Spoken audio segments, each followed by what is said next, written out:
You're watching Success Insiders, hosted by Rebecca and Liv.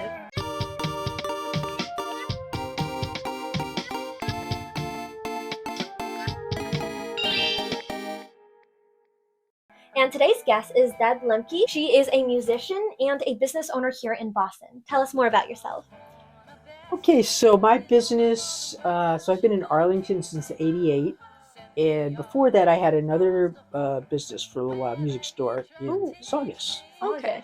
And I had been teaching, basically my music job was teaching door to door, kind of house to house. And like in the early '80s. And he wanted to retire, and he offered me the business. It's a small business, the one in Saugus. Saugus, right. And so, but it was, it was like, it was before cell phones, everything like that. So, we had teachers going out and teaching different kind of situations. And so it needed a central place to contact, when something that had, had a student canceled or whatever, like that. We had a small shop. We had one room for teaching in the store. And then after, that was sort of like to try out running a business for me because it wasn't expensive. And then I saw in the classified ads in the Boston Globe, under, opportunities or business opportunities or something like that someone was selling a music business in this area. And and I much preferred to be around here, and it was closer to where I was living. Right. So I inquired, and there was, like a business a broker I had to deal with. And I didn't know the first thing about buying a business, So I thought, well, why don't I go to a business broker and say, will you represent me in this sale, and I'll pay you hourly. Oh, wow. Right? That's a lot. And well, it was much less than a percentage, you know what I mean? Yeah. So that ended up being a really good decision. Because they said to me, this is how businesses are evaluated in terms of like how much they're, what you should pay for it, and how to negotiate it, and the whole business, right? Like now they have it for real estate, like brokers that represent both sides. Yeah. But it wasn't. They didn't have that then. It was just, just like, oh, well, we're gonna try to do this. So, so that was good, and we figured out the price and blah blah blah. And I met him, and it turned out that we were both from the same town in Jamaica, Queens. Oh, wait, where is that? In New York City. New York. Yeah. Okay. And so it was going to be a lot of money. I had to get my parents involved because they were supportive of me doing this because I'd already been working for a number of years, and I worked as a purchasing agent. I had some business experience with that. And so they came down here, up here from New York City. And we went with them. We went with him, and my mother. So they're all in the same town. We grew up there. I'm about the same age. And he says, "I recognize your last name. Is your grandmother this person?" And he says, "Yes." He says, "I know your grandmother." Oh my gosh! And she had been putting this, the historical thing together that you put in the ground, that capsule. Yeah, and she remembered that was his grandmother. That's real. Yeah. I wouldn't have that much of a memory. Wow. And so it was really good because we kind of we came from similar backgrounds. We had a similar vision. It was more of a connection there. Yeah, it was a connection. So there's a family connection, both families, and we had a similar idea about how we wanted this business run and how he had run it. And I was definitely on the same page with him. I didn't want to turn it into another different kind of thing. Yeah. I wanted to take it where it was and take it further in that same vision. Yeah. And so we did that deal, and here I am. Yeah. What does so that was around '88. I think I said that right. Yeah. Okay. What does a normal day here look like for you? Well, I come in, and there's usually some phone messages, and there's things about we have a school here, and there's lessons. People calling in to say, I got to, is confirming my lesson time, or I'm sick, I won't be able to come in, or do you sell strings? Do you do repair? Things like that. I want to. Will you purchase this instrument for me? So get back to them about that kind of stuff. And you know, and then I go get my coffee. Come back. Can't work without And then, it. like, Yeah. if it's quiet, like it's very busy, usually early in the week. I mean, from the Mhm. minute the doors open, we have people coming in, boom, boom, boom, boom, on a Mondays, usually Tuesdays, something like that. Right. But if it's slow, I'll start looking at my repairs. Yeah. So I have repairs to do. And violins, cellos, guitars, all that kind of stuff. Mhm. String And instruments? yeah, Specifically string instruments? yeah, but we also have people that repair the other instruments. Okay, But my okay. specialty But you're a is, string. yeah, and you know, it's a lot of these repairs take many days, weeks, even. Yeah. Like you glue a little Wow. part, you have to wait till that to dry, and then you do the next. You have to wait, and you go check it. How is it? And you do the next part, and you do that, like that. So and then there's the touch up and the varnish. The varnish got to dry, all that kind of stuff. Mhm. So and then it's some days I'm teaching also. So Mhm. you know, maybe in the afternoon, I have students that start coming in Mhm. for myself, so I Mhm. teach them, and then we have other teachers coming in. We have to make sure their schedule's all Figured out. good, Yeah. right? Yeah. So get all their student cards lined up, see where to make sure they know not, you know, if somebody's canceled, not to come in early and all that kind of stuff, Mhm. and then they start arriving. Oh yeah, what like age group do you usually teach? Is there a specific? Like Oh, teens like us? oh, Or sure, older? yeah, like even younger. We start like, you know, some like maybe 5, 6 years old Wow. to like, you know, we've had people almost, you know, 78 or something like that. Wow. Yeah. So many adults, many people start, you know, as children, and Yes. then we have a certain amount of people that are working, you know, in the middle class, you know, and they're Like in the middle hobbies. age, and they're, you know, want to continue, and then we have people like who are retired and they never played, Mhm. and they're like eager to do Learn. something like this, you know, in their retirement. So, After being here since '88, like you said, what was one of those most memorable moments you had? oh, that was a hard question. I mean, definitely that story I told you about with like meeting Meeting the, the grandma. previous owner. yeah, and making that whole thing happen, Yeah. you know, Yeah. and then feeling that afterwards, like, You did Like it. relief? well, you Sort know, of. also like like wow, now You did, it's like, yeah. holy moly, Accomplishment relief. you know, I've got a business I've got to like Yeah. sustain, Yeah. you know, and really, and I had a certain vision. He was losing money, and I was like, I had some ideas about how to expand the business. One of them was to bring the repair business in. Mhm. I had some of that in my other store before that, but you know, I realized that was going to be key to you know, Making this a success. yeah, because it was like the student thing, like he wasn't making enough, so obviously we Okay. had to make some Yeah. changes, Yep. right? So Mhm. I wanted to add that to it and some other kinds of things. Yeah.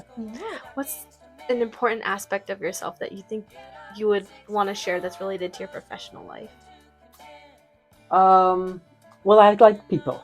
You like A people. Yeah. people person. Yes, and you need that. You know, you can't just be a technician. Yeah. Right. Yeah. And so and you have to be interested in people, like so I like talking to people come Yeah. in, but you know, like when they bring their instrument, it's like it has a story a lot of times, you Yeah. know, maybe this is an heirloom, maybe this is something that, you know, their grandparent brought in, you know, from the old country, Mhm. and they've had it all this year, and now it needs some repair work, that needs some restoration. Yeah. So it's really here, and they're very, you know, it's important, right? Helping It's preserve their history. yeah, and they want to pass it on to the next generation. Yeah. Yeah. So it's, you know, it's very emotional sometimes, you know, for them. Anyway, so it's interesting working on an instrument. You know what the history is, Mhm. and you know, so you can, and then the player, because they like, if you know who the player is, you can sort of like gear it towards what that person, Mhm. how that person plays. And what If their you know what I needs mean, like are. the ease of it, or whether they want a loud sound, or they want it mellow, or they want it, you know, things like that that you can alter. Yeah, so Just that, catering to everybody's needs and their history and their yeah, if they have it. And if they personalities. don't, like sometimes people are just a beginner, so then you're thinking, well, how do I make it the easiest for them Mhm. to play, right? Rather than maybe like maybe you have to sacrifice some of the volume of the sound, but you want to make it so they don't get discouraged. Yes. You know, so they're getting in, and you got to talk to them about, like, when they play, like what is it that they want from that instrument? You know, I just, like my fingers hurt. I just want it like really easy. I'm just learning. I'm just beginning. Okay, so then you get a low action, right? Or some more another kind of player would be like, I'm performing. I need this. I need a big sound and Mhm. things like that. Yeah, so that really goes into what you said about working with people, because you're working their whole entire past and their history. Right. So, Right. what about like an aspect of your personal life that you think is important that you'd like to share? Well, I know you have to be able. You have to be someone who likes to continue to learn things. Because and that's what keeps me interested. It's not just like I'm at a register all day, right? Yeah. It's like, oh, that's why I've expanded into these other areas. Like some decades I was real into one thing. Just sit in the beginning, maybe just getting the business working, getting all the operating systems working, everything, how I was going to organize it, and knowing all the aspects. And then it was like, oh, now I really want to get into learning how to repair violin, and then taking some classes in that, and talking to certain teachers from North Bennett Street and stuff like that. So, and then other years, I'll just get into, maybe I'll get in different aspects of it. Yeah. Like, maybe you get all the glue and the clamping, and then it'll be like, oh, then I get into all the varnishing. If it's just like, it has to do with color and the amount of shine, and it's more like artistic, so I can get into one end or another of it, and then I'll, just be excited about that. Or teaching has is really interesting because people want to learn different styles, of an instrument. So the music they want to cover. So like if you're by yourself or you're in a group, you do one kind of music basically. Yes. Yeah. But when you're teaching, like someone's like, I want to learn these kind of songs. I want to learn jazz. I want to learn country. I want to, whatever it is. And then so it forces you to go into that form, into that kind of music, and learn about Learn it with them. Yeah, and you be like, oh, because you know technique. Let's say I know the Yeah. technique. It's like this, and you learn some new techniques, and all of a sudden you're doing different kind of music, and they're really interested. And then they're happy, and you're happy, and they're like, they'll play one thing. I can accompany them on another instrument. So I found teaching. A lot of people think teaching can be very drudgery or something, but it's not like that at all. It's very creative if you're into it. If you're into it, yeah. Everything should be. That's really the aspect about Enjoying myself, what you do. is creativity. Yes. Approaching it all with creativity, every aspect. And then if you're a creative person, you'd be happy. Yeah. So basically, Constantly learning and sort of. Yeah. As a teacher as well, you're also learning with the Exactly, student. all the time. Yeah. What is your day-to-day routine here? Like, when do you start your day? When do you come in here? Okay, How so does that work? well, we have, like we're open for 8 hours. Oh, wow. And the teaching goes on late. Okay. So we don't open till noon. And a lot of people go, why do you? Well, we can't handle any more than 8 hours. So it kind of works out. I commute, so it works out because there's no. I have very little traffic coming in, and then when I leave here like 8 or 8:30, there's no traffic going home. So it works out in that way. And also, being a musician performing for so long, I was like have a late schedule. If you have to be able to be up late, you're performing, maybe up till 8, 9, 10 o'clock at night doing a gig, Right. right? So you have to get used to that schedule, and then to come back, and there's no way That's possible. after doing gigs like that and then come back at like 8 o'clock in the morning. It's so it works out for the teaching too, because most of the teaching doesn't start for a lot of the students, like they're not till they get out of school. Yeah. So so You kind of trained your body to be a musician with all the late night playing, right? Well, I think I always liked the later schedule. I was always somebody like tired at the board, like when I was a kid. I was like, I wanted to sleep later. So that was my perfect schedule. Yeah. Yes. Those for us. What were your fondest childhood memories? Moving on to childhood now. Fondest childhood memories. Well, I also did I did a lot of other kinds of things. I was interested in a lot of different things. I was interested in mountain climbing. Oh, Mountain climbing? Yeah. like mountains? Yeah. Oh my gosh. And so I went out. I had a 6-week survival thing I did out in the Wyoming wilderness. How did that go? It was great. Technical climbing with the ropes and the pitons and rappelling and all that. And I did long bike trips. Ooh. This was through AYH, American Youth Hostels. So they had a lot of, and I got to work on a Mennonite farm. That's like they still have horse, like the Amish. Okay. Yes. Okay, Yeah. and they have horses and no electricity, horses and buggies, and they used to let me take the horse and buggy out to town and pick up the supplies and bring them back. Wow. Yeah. Wow. You were a very active child. I was very adventurous. Oh my goodness. Did you like 6 week in the go wilderness. all over America during that time when you went in with the farm and The rock farm was climbing? in Pennsylvania, Okay. and so was the bike trip. What was the other one? Oh, I did a canoe trip down from Maine, the Allagash River. Sorry, like like a 2 week AYH trip like that. Uh-huh. It was from Maine to where? I think it was all in Maine, but it was Okay. it was like a long trip. You were canoeing all day, and you'd be camping at night, and Very What? adventurous as a child. I don't really think people nowadays do that. Yeah. well, you don't think so? No. I don't I think feel as like- much. And they're No. much shorter if they do. It's like Yeah. a 2-day weekend. Yeah, no, I was I wish there was Quite- more quite opportunities. there is AYH is still in existence, and they do Uh-huh. have trips. So, and it was very inexpensive at the time, and you stay at these youth hostels, Mm-hmm. and it would be like that time it was like $10-15, a night. $10? You're sort of bunking with other people, Uh-huh. but they had a lot of different trips, a lot of different places, and it was When you were like bunking with those people and going on those trips with Yeah. people, that was like you probably made a lot of good connections, right? Friends. well, I did make a good connection with the leader of that canoe trip I Okay. went on, Mm-hmm. who actually just called me a few days ago to see how he checked in with me to see what's going on and stuff. So most of the people, most of my old friends are from like school, like the Mhm. people I knew since elementary, junior high school. And, Elementary. yeah, Wow. yeah.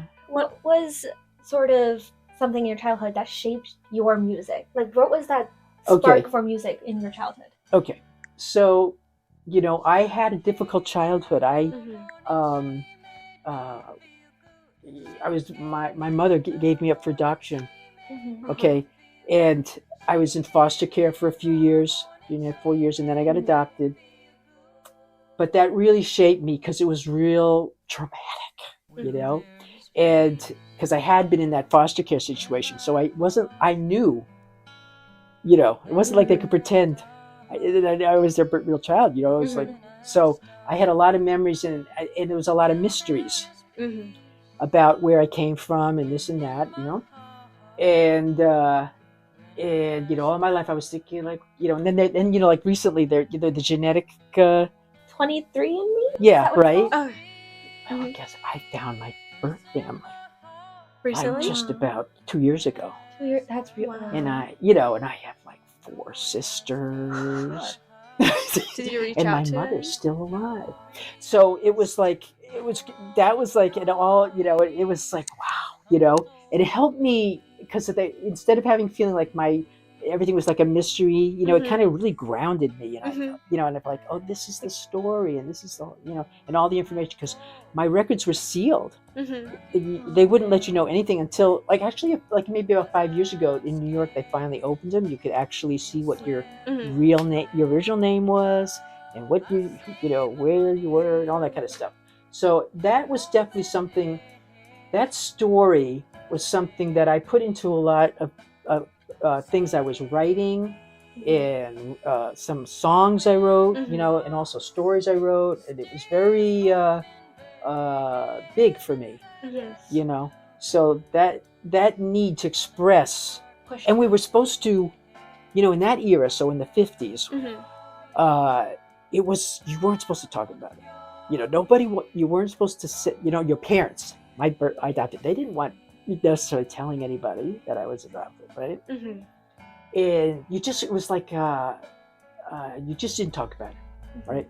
But I was like, I want to talk about it because I had memories, and I had needed to discuss them. Mm-hmm. They were real for you. Yeah. And so, but it was like, so it came out in art, for me. I expressed it through music, through poetry, through books, not books, stories and things like that. Wow. Yeah.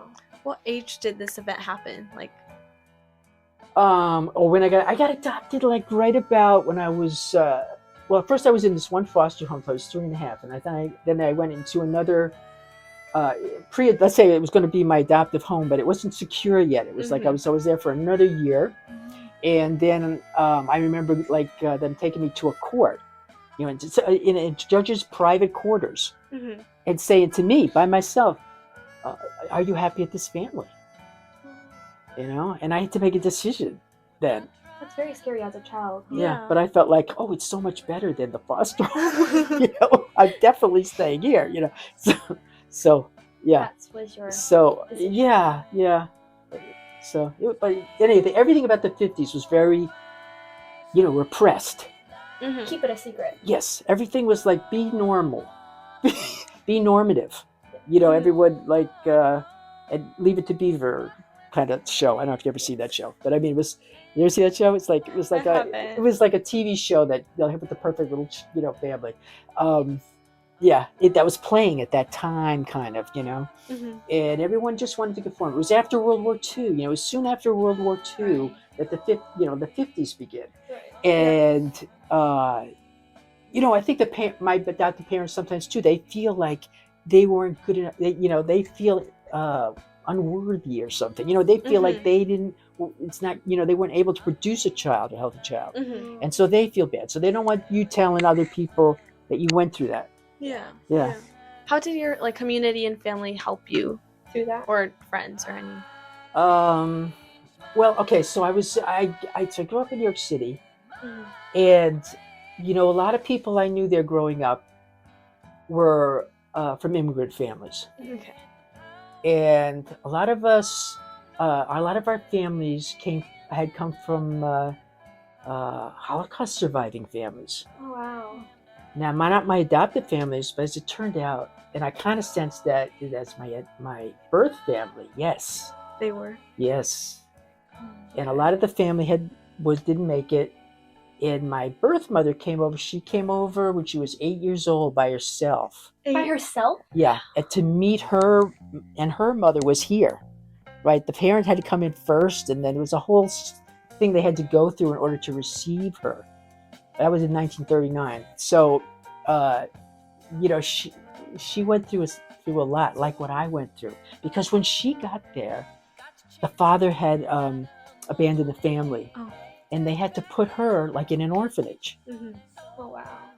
So they had to relinquish her in the way I got relinquished Mm-hmm. by her later. You know what I mean? So there's a whole complex History. a psychological thing, and it was very revealing. And then I went online and I found the family, and I found all these stories about the people that died, and Mhm. there's a plaque in Holland where one of the would be an uncle was taken, and there's where they do that in Holland. They Mhm. show the houses with things like that. So which I sensed, because I knew I knew that my mother had come from Germany, but I didn't know the whole story at all until here's what really interesting is that when I went and I talked to my sister, I went and visited one of the sisters that I talked to. They didn't have that history. They didn't know it even. Their mother didn't even tell them. Wow. Yeah. It was all just concealed. Yes. So society as a whole was sort of Concealed. trying to go back to that normative life, and at the same time. Yeah. Like they didn't, in general, like let's say, like a lot of my friends actually, I'll tell you, they were from those kind of like families, Mhm. right? But nobody was talking about it because they didn't want to bring it up. They didn't want to re-traumatize themselves, I think. So I mean, but It was still, tough. yeah. The ecosystem was sort of completely changed by war, even so many years after. Yeah. Wow. If you could go back to the time, is there anyone that you would want to interact with more, or any group that you would want to interact with more? Where in my childhood? Yeah. Well, it would have been good if I'd known. Yeah. Just by chance, it's kind of strange. But some of my closest friends were all people that family had come through the Holocaust, and I knew that about their family, but I didn't know anything sure about mine. Yeah. So if I had known that then, and I'm still friends, so now I've gone back and I've got pictures, and I go, look, this is the family, and everything like that. So that would have been good for me at the time if I knew it, for sure. Knowing the full story. Yeah. So it was damn, it was like the state was also controlling the information. Okay, like your records are sealed, Oh yeah. right? So you can't even find your own find information, even Even when if you you were wanted 21 or anything. You couldn't. I could say not until Andrew Cuomo, I think, the mayor of New York City at the time, kind of around before COVID or something, that he finally, Passed it. signed it to release it. There was lobbying going on forever about Yeah. that. Yeah, because other states had already done it. Like, it was one of the last states was New York. Okay. I, Yeah. I Your think city. it was the last day. I might be wrong though. Oh. So. Yeah. So what was society like at that time, and what were some major events like in the society that had impacted your life? Well, let's see. It was very difficult being like, okay, it's like, so like a woman like my girl like myself, very adventurous and this and that. You were supposed to, I'd look in the newspaper for like the wanted ads, like for hiring and stuff, even because we always got the newspaper delivered to the house, and I would go to read the whole paper and see them, and it'd be like men jobs, then women jobs, right? Separated? Oh yeah.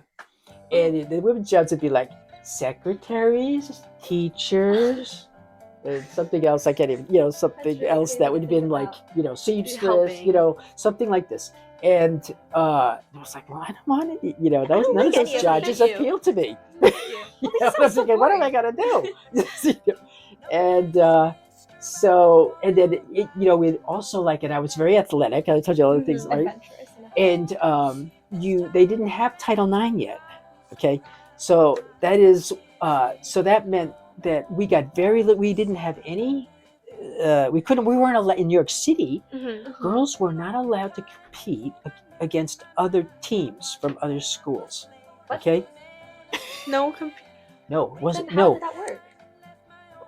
there's no money for it. This just isn't done. So It's not allowed. It's illegal. Okay. Illegal? Yeah. to even compete. Well, yeah, in the public schools. Yeah. It was like Wow. not permitted. And we were still wearing bloomers, okay? We're like a onesie thing, that you snap down. And we could in the school, get in your own little gym class, you could compete against other people, but they didn't. It was like Expand. not feminine or not, something like this. And then it wasn't. So then this thing, Title IX, was passed, like my senior year. And that meant, okay, that women or girls or whatever were going to get the same amount of money for their athletic programs as the boys did, because the boys had all this money for all the teams, the football, the basketball, we didn't go to any teams at all. And so I think that's when it probably started changing, but that's when I was graduating. I was So like, I'm just about to graduate. Yes. It's passing now. No, yes. Yes. So okay. So then there was that. You say, how was it different? Yeah, everything we did, everything was going to be a breakthrough. If I was going to learn drums, it was like, Changing. Wow. yeah, like a girl played. When I went to Berkeley College of Music, it would have been around 77 or something. There was maybe 10, 12 girls. Do you know out of how many? In my class? In the whole, I mean, every girl was by themselves. Oh We all experienced being the only female in every class. I can't even imagine that we were taking. And it was a lot of bad comments made, to us. Yeah. Like, you should be home baking cookies, and things like that. I heard that going into my percussion class. The first day as I'm walking in, I hear the teacher screaming at this girl. And she comes out, and I hear her yelling, "Home baking cookies!" And she comes out, and she comes out crying, and I'm like walking in. I'm like, Oh my God. So you had to develop like a hard skin, a thick skin. Right. You know what I mean? Right. You had to be like, no matter what, Yes. I'm going to get this now. I'm going to put up with it to get the knowledge I want. So the girls who wanted just to have higher education didn't just have to be smart. They had to be like extraordinarily brave and smart. They had to be so Or much you more wouldn't be than- able to handle it. You just had to decide, I want to know this stuff. And Determined. and you would see this in every field. So then all the, there's a time that they weren't even like at Yale or Harvard, even those kind of schools, they didn't admit women. What? Yeah, there was no women. There were men's schools, male schools. Okay, Oh my gosh. and my cousin was in the first. She was a doctor now. She became a doctor. She was in the first class that went in. For female. For Okay, which school? to like Yale. What year was that? I around think what it time? it would have been I think like 4 years. She probably was born in 55 or 50, around there. So whatever 18 years or when you enter, something like that in that era. Oh, that's so late. Yeah. Wow. I'm sorry. I'm sort of shocked. That's Yeah. Yeah. So I mean, 77 for me because I had gone to school earlier, and then I had this. So okay, I went to Berkeley College of Music after I went out to started writing music. I was in school in Vermont and then in Oregon, and then it was like everything was happening musically and I realized I wanna. As I have a large story about this, but I end up deciding that Berkeley, California, was where it was happening. right. And I'd been to this conference, and where I met all these lesbian musicians. It was a lesbian music conference. Okay, not music, just a conference. That maybe a few thousand people attended the first time ever. It was in LA, at UCLA. And so I get there, and I'd already been performing, and I was like, I want to. I kept going up to the producer. I gotta play. I got the right songs for this venue. You know what I mean? People got to hear what I'm doing here. Yeah. I just kept bugging her, and then they opened the conference, and then there was a sort of a thing about who was starting and that. And there was a argument. People having blah blah blah, and then she says to me, "Yo, you want to come up and sing?" And I was like, yeah. And I got up there and I did my tunes, and then later on they had like the smaller place where you could just like do some more tunes, and the other where the musicians went, and we heard each other play. We heard because we were all in different communities, being pretty much the only one. Right, like when I was in Portland, Oregon, and I'd written, nobody was writing songs like that or doing anything that talked about that, and so we didn't know about the other people, really. Yeah. You didn't know. We heard too little to know. where were we going to find out? Well, there were some women's papers, okay? But I knew about this band. It was called the Chicago Women's Liberation Rock Band, and there was a Haven group. And anyway, so I saw them play at the conference. I was like, that's what I want to do. I want to be in a band. I didn't want to just do the solo thing anymore, which I had been doing earlier. So I got up and I just went back. I got in my car, truck, came down, and I had a little house built on the back of it. And I was living in it for 6 months, driving around, meeting people, crashing outside their houses, until I finally found a housing situation that I liked, And I got to move in with another musician, one of the musicians that ended up in my first band, right? So, but I came there with all this enthusiasm to put a band together. And so I recruited people, and I got them all, and then I recruited songwriters, mostly. And so we didn't necessarily play all the instruments, but we had really good material, I thought. So that's we didn't know the first thing about being in a band. Okay. We did, how do you arrange? We all had to figure that out together. None of us had been trained in that yet. Right. So is that when Berkeley happened? Yeah, Berkeley Women's Music Collective. Yeah. See? Da-da, da-da. Okay. Could you take out like the record? Oh yeah. Yes. Those are the images. So this would have been in the early 70s. Is that good? Or you want to get closer? I don't know. We have like the digital version of this. Oh, okay, cool. We'll just post it on the screen. Okay. So, yeah. And then you said which one was you? See, this is me. With some instruments I made. In the little, I think that's called plaid, right? That's plaid, right? Yeah. Plaid. In the little plaid. This one. Oh, in the jersey. in the flannel shirt. Yeah. Oh, flannel. Yeah, it's flannel. It's plaid. It's a kind of plaid too. Yeah, for sure. And you said you were making instruments? Yes. Well, yeah, I was making these are called tongue drums. And I was selling them at fairs, and stuff like that. Was what and I made this guiro that Mhm. would I'd, like make it look like a fish, um, and I had a lot of interest in it then. But then as the band started, it's like I couldn't leave and go take a class anywhere at that Yeah. point. So I had to just narrow it down to what we were going to do. So we got our shows together. We started doing benefits, Okay. like for Women's Health Clinic. Okay. It's like Or- funding, right? Hmm? Helping them raise money. Or was Yeah, so there was a lot of stuff like happening in the Berkeley area Uh-huh. that and people were there was a women's press. There was everything you could think of. And we're gonna have people were empowering themselves and saying we're gonna start our own business and we're gonna do this and we're because you couldn't get hired for life into these things. So and people were just coming out of schools with starting to have degrees like as machinists or something. Mhm. Things like where they could run presses and all this so they would have gatherings or parties or something like that, and we would get some of those kind of gigs, political gigs we got. um we played at women's prisons Oh. on tour. Yeah. Okay, so when we were on tour, like to find we would like who would going to produce us, Right. know. Right. So we would usually like hit up some colleges, Mhm. and we would say, do you have a women's studies department?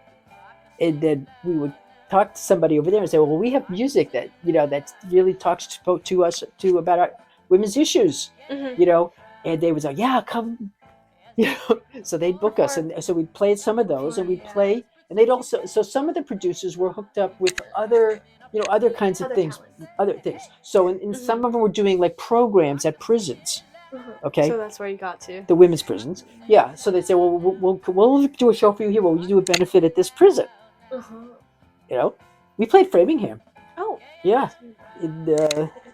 so that's in Massachusetts, a little further west, 20 miles west or something. Oh, you said it was like national, was it? The tour national, yeah. Yeah, we did.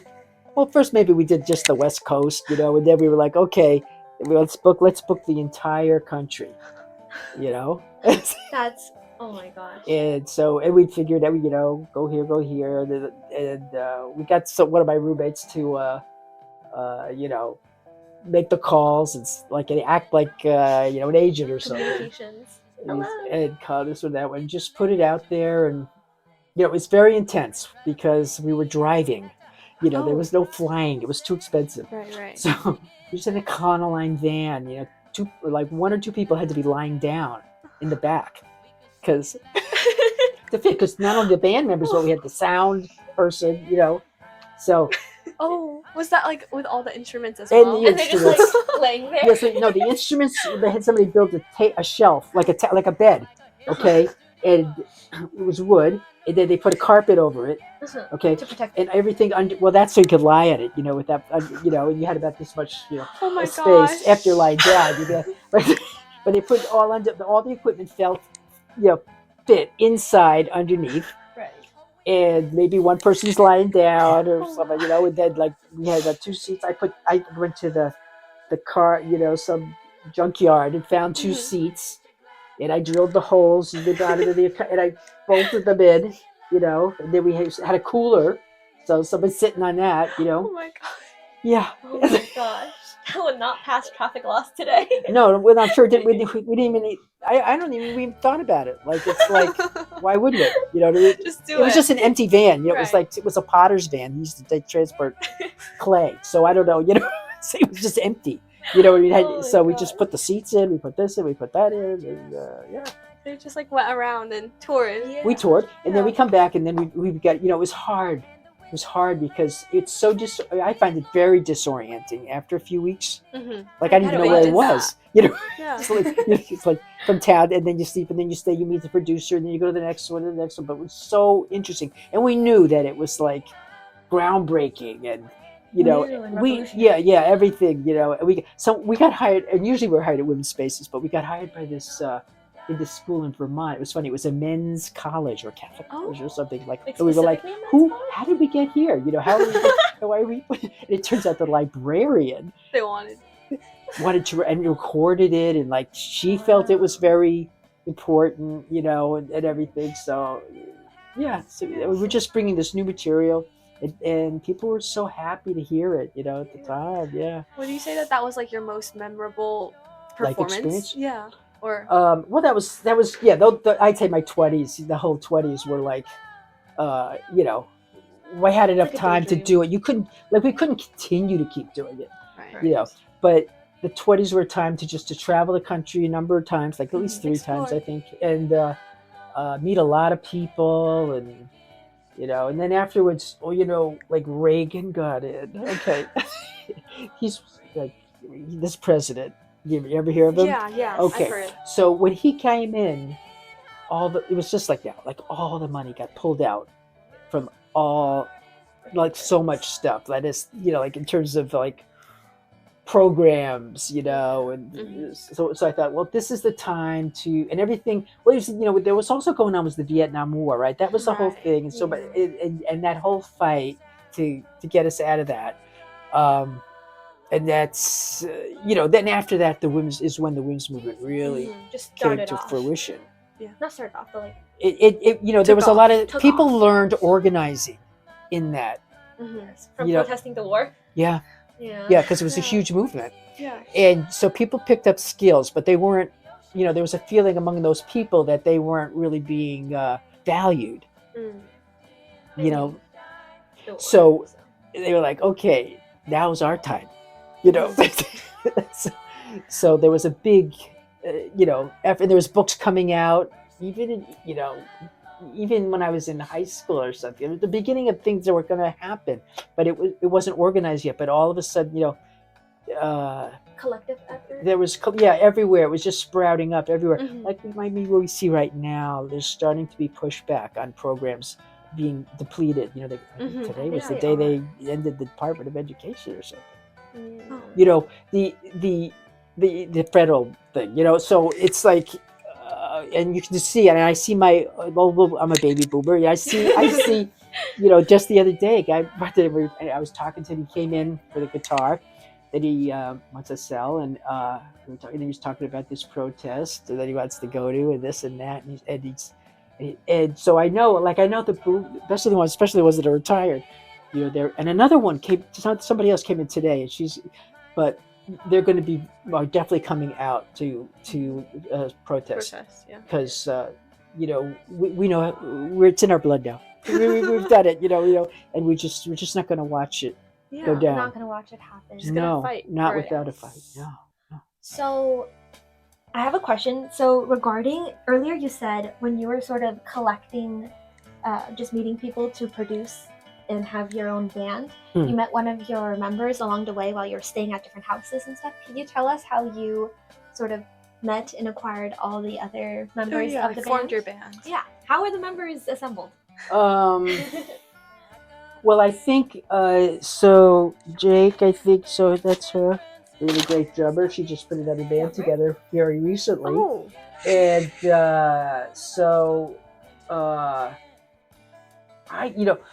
I can't remember exactly how it happened, but I would just meet people, and I'd go to some events. I'd say, and I'd be talking to people. I'd say, oh, by the way, could I crash outside? Could I park outside your house? To sleep, because I'm I'd stay a few days or weeks in different places, this or that. They probably said okay, and then they said, then they met me. We're looking for a roommate, or something like that. It was something like that. Oh, and they were working for this restaurant, and they recruited me into that. So I got they were like, "You want to work in the restaurant with us?" I was like, "Sure."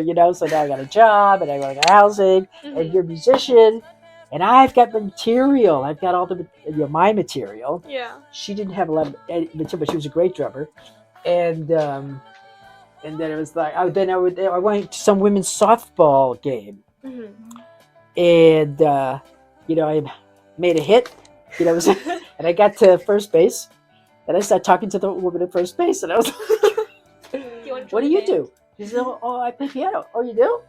"Yeah, I'm looking for a piano. We want to come to rehearsal." "Okay." That would have been Nancy Henderson, and then where did we see Suzanne? Oh, then there was this very radical house that was in Berkeley. I forget the name. It had especially the street. We called it by the street. I can't remember. And somehow I met them, or someone said go there and talk to them, and I said, oh, can I park outside your house? Oh yeah, no problem. And they had a very interesting group of women who who were very older than us, maybe 5 to 10 years older than us. I don't know. And they had been active in other political movements and stuff like that. And they said, "Oh, you have to meet our friend Suzanne." And so they had Suzanne come over, and we all they sat in a big circle, and we were in the circle, and I was sitting here, and Suzanne was sitting, and I said, listen to this, and I'd play my song. I said, okay, listen to this, and she'd play her song. I'm like, yeah, okay. And then I play my song. We're like, yeah. And then afterwards, I said, oh, let's join a band. Join a band with me. Just, well, I just took this job up in Oregon, driving a truck, blah, blah, blah. And it's like, yes. So but she came back after 6 months or something like that. She came back, and it was like, because I really like her material. She was part of that core group that, like, we were kind of doing the same things from different areas, and then we So that's Suzanne. Suzanne. Does have their names? Does it have any names? It doesn't show the names. Some of them have names. It just says it doesn't. You know what it says? The name of the photographer. Oh. We Just were so in case we humble. need to know. That's Suzanne. That is me. Jake has her There's name. Jake. Mhm. Okay. And then Nancy Vogel. Okay. Ooh, Bonnie saxophone. Lockhart. She was a part.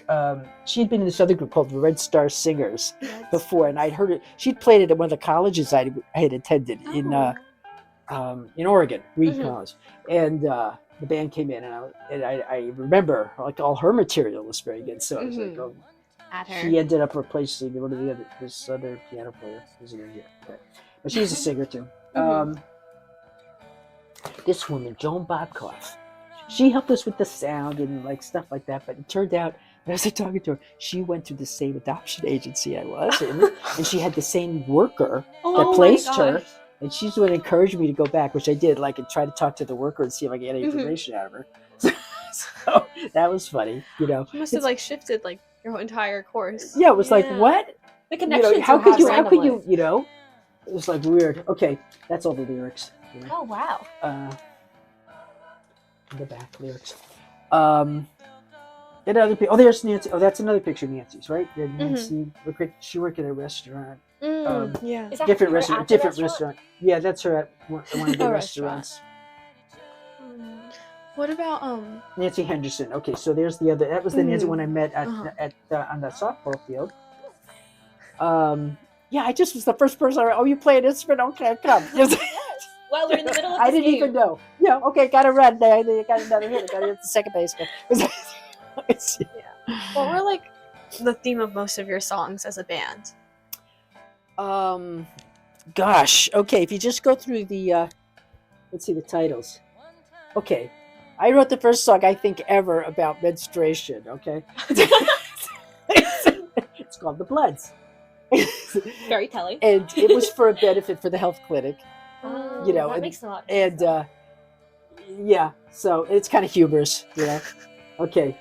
Take the time. That Nancy Vogel, that's like, just about a relationship with another woman, Fury. This is about dealing with kind of the anger, but not losing it. Well, more about political, about being treated, how she felt she was being treated as a woman, or her friend was being treated, and not being taken seriously, that kind of thing. So, and all the lyrics, the passion and the and anger. Yeah, it was, and this is We're Hip. So that was something I wrote. It was about being aware of that there was, people who were what do you call compromising, let's say some of the musicians, like we were concerned about, we wanted to stay true to what we're talking about, and not become some self-absorbed rock, kind of star that that it didn't matter. So we were concerned about that. People behind the scenes.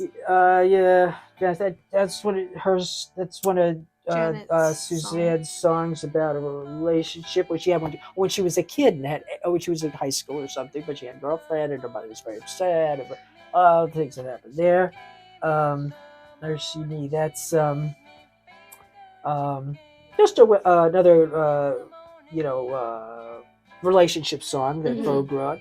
And then the Gay Proud, so that I wrote heard that. that one. Yeah, me so too, me that too. was about, it starts out, it's about my story, which I told you a little about. I was Yeah. born a bastard and Uh-huh. like that, and all my little that I, my what they how they gave me away and this and that, Mhm. so I deal with that, and then I get into how it felt like in school, and then a little bit about a relationship and like that.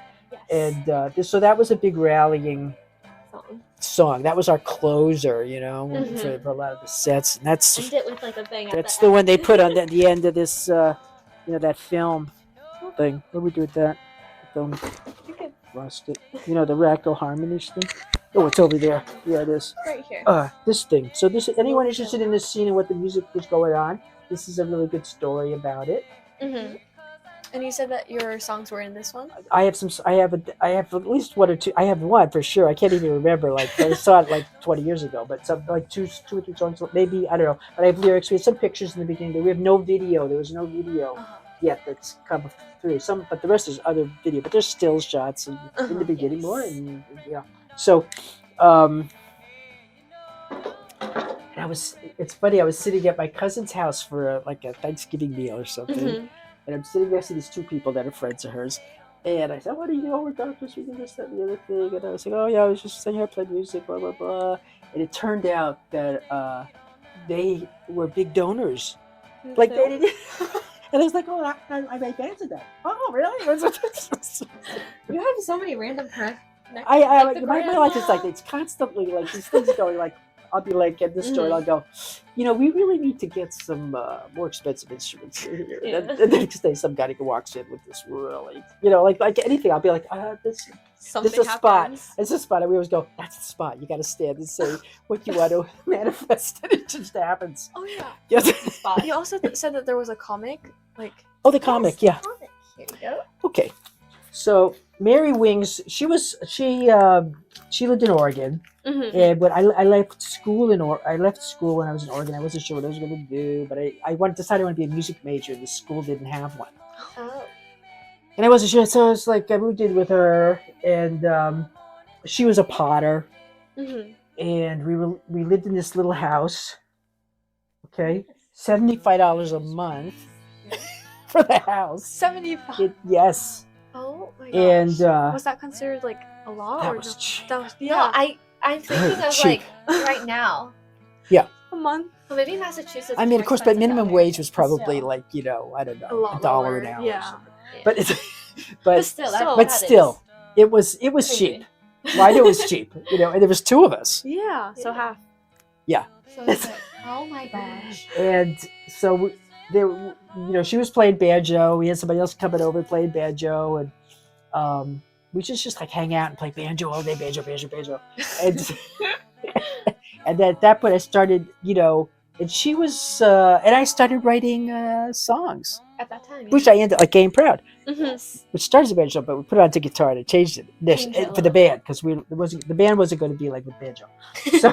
So she saw that, and she also so she decided to write her coming out story, Yes. like as gay, and so it's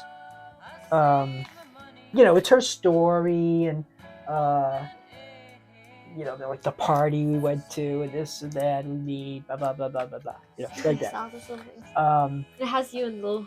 Yeah, so When here Yeah. I'm chopping wood. Chopping wood. She says, what did she say? Okay, part 3. Oh, that's part 3. Okay. It's all in black and white inside. And it's Most comics today are so black and white. are they? Yeah, so Yeah. this was written, and then she became, after this she got into writing mysteries. Oh, so she's an author now, right? Yeah, and now she's passed. Oh. Yeah.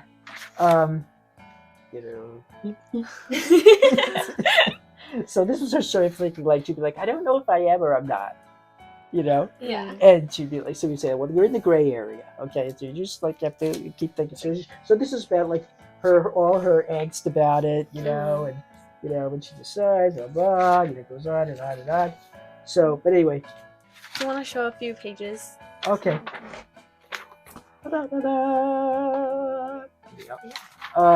If we could take pictures of that later. Yeah, this is very. Oh, it's so expensive to get one of these now.